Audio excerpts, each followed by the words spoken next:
Bonjour Mathieu Nevicato, bienvenue. Vous êtes donc chef de produit chez Hisense France, fabricant de téléviseurs chinois. Quelle place vous avez sur le marché européen et sur le marché français ?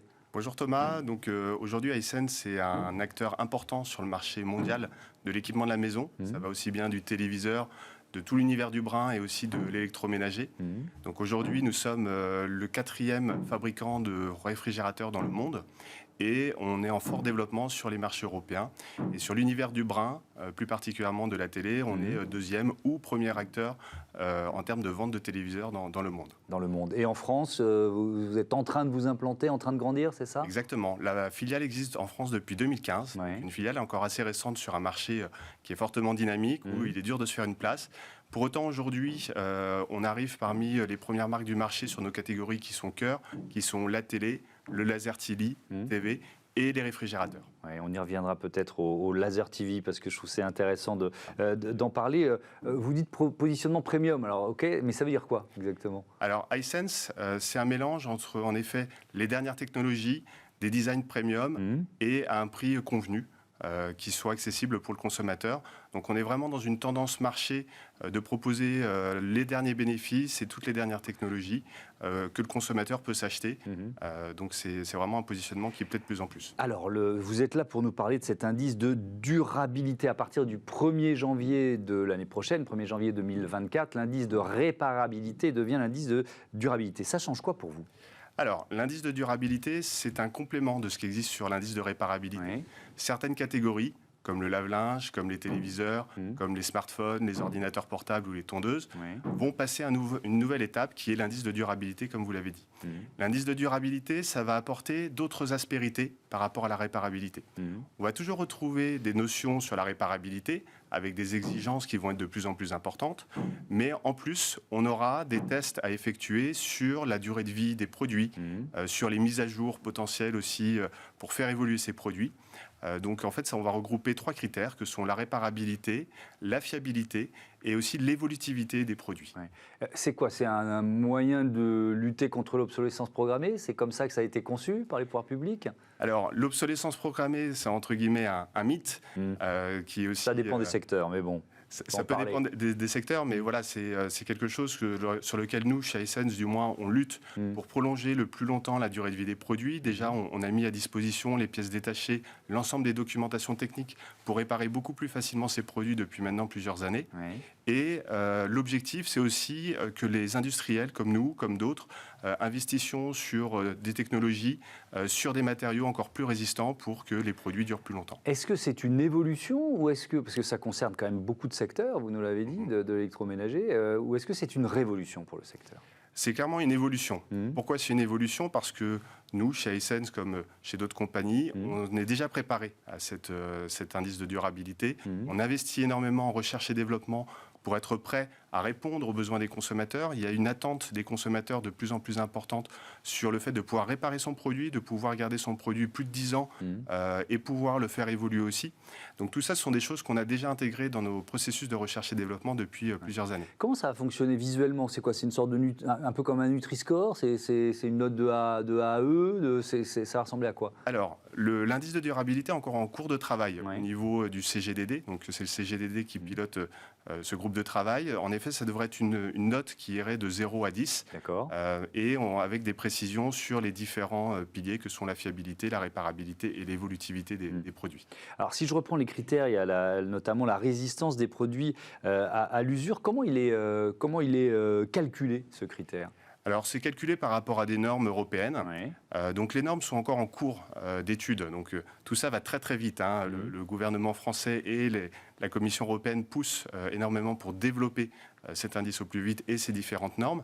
Donc, aujourd'hui, par exemple, si on parle du lave-linge, qui est une catégorie qu'on travaille très bien sur le marché français avec la marque Hisense, on a des lave-linges, on sait déjà qu'ils savent fonctionner pendant plus de 10 000 cycles. 10 000 cycles, c'est facilement 15 à 20 ans d'utilisation normale pour un lave-linge. Donc on est déjà prêt aussi à faire ces tests et on n'attend plus que les textes officiels et les différentes normes officielles. L'objectif, c'est quoi ? C'est de donner une sorte de durée de vie des produits ? De s'engager sur une durée de vie des produits ? Alors, on va donner une indication sur une durée moyenne par rapport à des tests qu'on effectue en laboratoire au niveau de nos usines. Après, c'est une durée moyenne, mais ça va rester une note pour autant l'indice de durabilité. Au global, ça va rester une note. On ne va pas donner... ça ne sera pas l'élément qui ressortira le plus sur l'indice. Oui, parce que la durée de vie, elle dépend aussi de l'utilisateur, évidemment. Donc il y a une notion de pédagogie dans cet indice. Alors tout à fait. L'éducation du consommateur est clé. On s'est rendu compte aussi sur la décennie qui vient de s'écouler que les consommateurs entretiennent peut-être moins leurs produits par rapport à avant. Et du coup, l'entretien du produit est essentiel dans la durée de vie de nos appareils. Je prends pour exemple, on a notamment via la Fondation Paris Saint-Germain avec qui on est partenaire, on a éduqué dernièrement, au mois de septembre dernier, des jeunes à justement aux bons gestes éco-responsables pour un meilleur usage de leur table de cuisson, de leur lave-linge, de leur téléviseur, de leur réfrigérateur. Donc c'est un travail d'éducation que l'ensemble des parties prenantes, que ce soit fabricants, distributeurs ou réparateurs, on doit faire aussi vis-à-vis des consommateurs. Est-ce que ces conseils, ils sont visibles sur les produits eux-mêmes ? Parce que c'est une vraie question.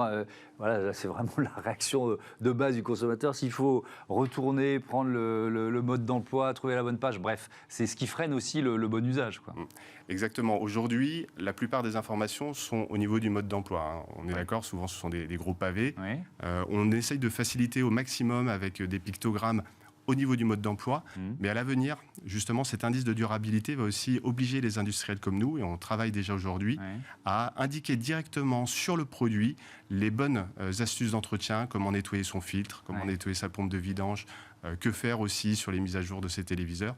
Donc tout ça, ce sont des choses qu'on est en train de mettre en place pour justement se préparer. Ce qui ne doit pas être si facile, parce qu'il faut choisir finalement les gestes les plus importants, les plus efficaces, les synthétiser, pour que ça ne prenne pas trop de place sur le produit, quoi. Exactement. L'objectif étant de ne pas d'avoir un patchwork d'instructions lorsqu'on a un beau produit sur lequel on met un certain budget. Vous avez tout à fait raison.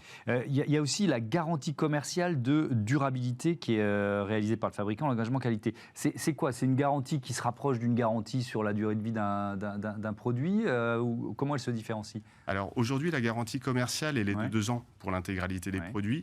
L'objectif, c'est aussi que l'intégralité des parties prenantes, nous ayons une extension de ces garanties qui soient proposées aux consommateurs, que ce soit d'1 an, 2 ans, 3 ans. Donc ce sont des choses qui sont en cours de travail, surtout au niveau distributeur, mais on étudie aussi ces pistes-là. Je voudrais revenir à la notion de production de télévision, parce que j'étais resté là-dessus, et vous l'avez cité, la laser TV, parce qu'on a un peu l'impression, enfin on se dit c'est un secteur qui innove régulièrement, etc. Mais c'est quoi la laser TV ? Alors le laser TV, c'est un téléviseur très grande taille. On va se parler de produits entre 90 pouces et à l'avenir jusqu'à 150 pouces. Donc c'est vraiment des très très grands écrans. On est sur une qualité identique à la télévision tout en étant sur une rétroprojection courte focale. Et le gros bénéfice de ce produit-là, c'est d'être avantageux d'un point de vue prix par rapport à des téléviseurs très grande taille. Et surtout, on est sur un engagement RSE qui est essentiel. Pourquoi ? Parce que ce produit, il est réparable à hauteur de 92%. Donc, quand un téléviseur, on est à peu près à 50-60% de taux de réparabilité. Sur un laser TV, quasiment la totalité peut être réparée et recyclée. Et aussi, on est sur des consommations d'énergie qui sont 3 fois moins importantes, 2 à 3 fois moins importantes par rapport à un téléviseur classique. Donc, on est sur de la très grande taille, donc une vraie tendance consommateur, avec un impact RSE qui est vraiment le plus faible possible. Dernier mot sur la responsabilité élargie du producteur, finalement la récupération, le recyclage des produits. Votre secteur est évidemment concerné. Qu'est-ce que ça a supposé en termes d'organisation, de logistique, ça ? Alors, sur la partie logistique, sur le fait de récupérer les produits, donc en fait, on a des écosystèmes qui sont... on travaille notamment avec Écosystème, qui est en fait l'organisme qui permet de reprendre les produits, de les recycler. Nous, en tant qu'industriels, on a aussi un savoir-faire très important sur la recyclabilité au niveau de nos sites de production. C'est-à-dire que toutes les matières premières qui sont produites, utilisées, sont recyclés lorsque il y a des chutes par exemple de métaux, lorsqu'il y a des chutes de polyester ou même les packaging qu'on reçoit de la part de nos fournisseurs sur les matières premières, on les réutilise pour les remettre dans nos produits directement. Donc on est vraiment encore en train d'évoluer au sein d'iSense sur tous les aspects de recyclabilité, mais ça va très très vite et il y a de gros investissements au niveau du groupe là-dessus. Merci beaucoup Mathieu Nevicato et à bientôt sur Bismart. On passe à notre débat, on va parler des influenceurs.